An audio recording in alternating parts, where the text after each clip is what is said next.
राजा दशरथ के जीवन में एक अद्वितीय मोड़ उस समय आया जब उनके राज्य और अंगदेश दोनों पर संकट मंडराने लगा।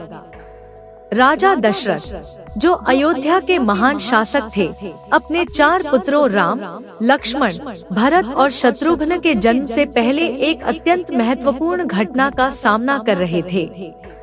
यह कहानी केवल उनके पुत्रों के जन्म की नहीं, बल्कि उनकी बहन शांता की भी है, जिनके बिना यह पूरी घटना संभव नहीं होती।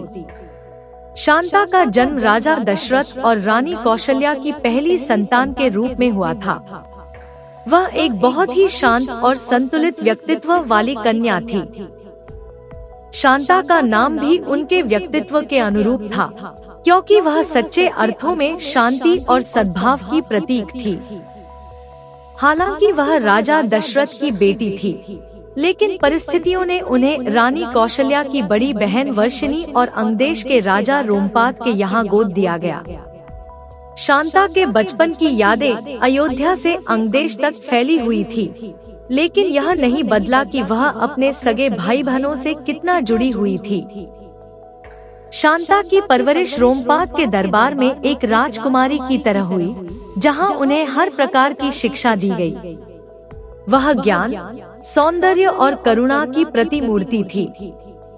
वह अपने नए माता पिता से बहुत प्रेम करती थी, लेकिन उनके मन में कहीं न कहीं अपने सगे परिवार और खासकर अपने भाइयों के लिए एक गहरा लगाव था। एक दिन राजा रोमपाद अपनी दत्तक पुत्री शांता के साथ राजमहल में किसी विषय पर चर्चा कर रहे थे, जब एक ब्राह्मण उनके दरबार में उपस्थित हुआ। वह ब्राह्मण वर्षा ऋतु में खेती के लिए मदद मांगने आया था। राजा रोमपाद शांता के साथ बातचीत में इतने मग्न हो गए कि उन्होंने ब्राह्मण की बातों पर ध्यान नहीं दिया। ब्राह्मण का अपमान होते देख वह क्रोधित हो गया और राज्य को छोड़कर चला गया। यह ब्राह्मण कोई साधारण व्यक्ति नहीं था, बल्कि देवराज इंद्र का परम भक्त था।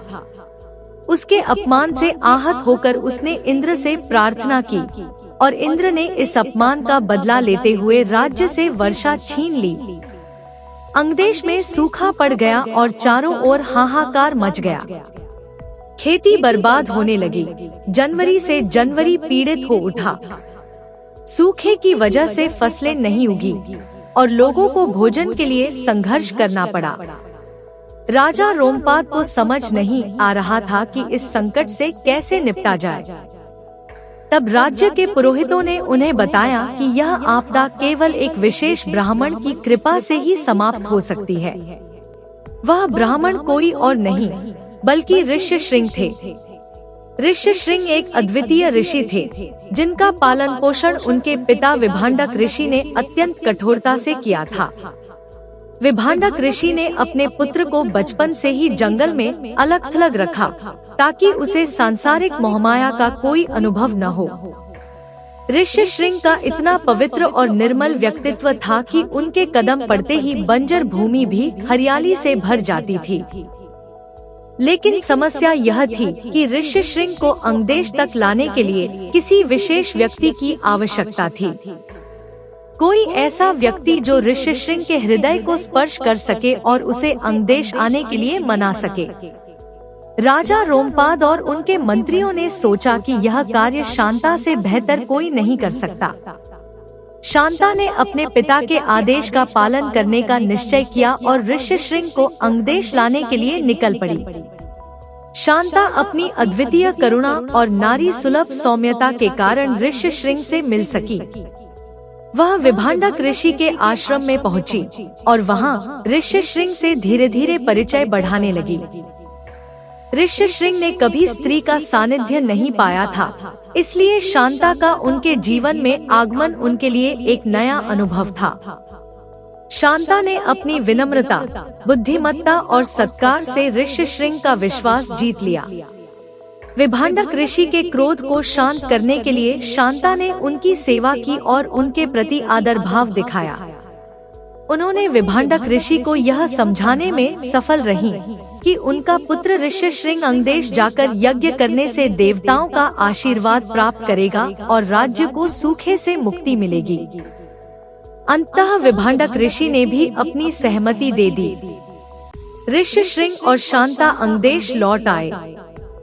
राजा रोमपाद ने ऋष्यशृंग का भव्य स्वागत किया और यज्ञ की तैयारियां शुरू की। जब ऋष्यशृंग ने यज्ञ का आयोजन किया तो उन्होंने अत्यंत विधिपूर्वक मंत्रोच्चार किया। उनके द्वारा उच्चारित मंत्रों की शक्ति से आकाश में घने बादल छा गए और मूसलधार बारिश होने लगी। सूखे से जूझ रहे अंगदेश के लोगों के चेहरों पर फिर से मुस्कान लौट आई। फसलें लहलहाने लगी और राज्य में खुशहाली फैल गई। राजा रोमपाद और शांता ने ऋष्यशृंग के इस उपकार के लिए उन्हें सम्मानित किया। इसके बाद ऋष्यशृंग और शांता का विवाह भी धूमधाम से संपन्न हुआ। इस विवाह से दोनों राज्यों में संबंध और प्रगाढ़ हो गए। अंगदेश में सुख समृद्धि लौटने के बाद राजा दशरथ ने अपने राज्य में एक और महत्वपूर्ण यज्ञ का आयोजन करवाया। उन्हें एक उत्तराधिकारी की आवश्यकता थी जो उनके राज्य को संभाल सके। ऋष्यशृंग के मार्गदर्शन में दशरथ ने पुत्रकामेष्टि यज्ञ किया।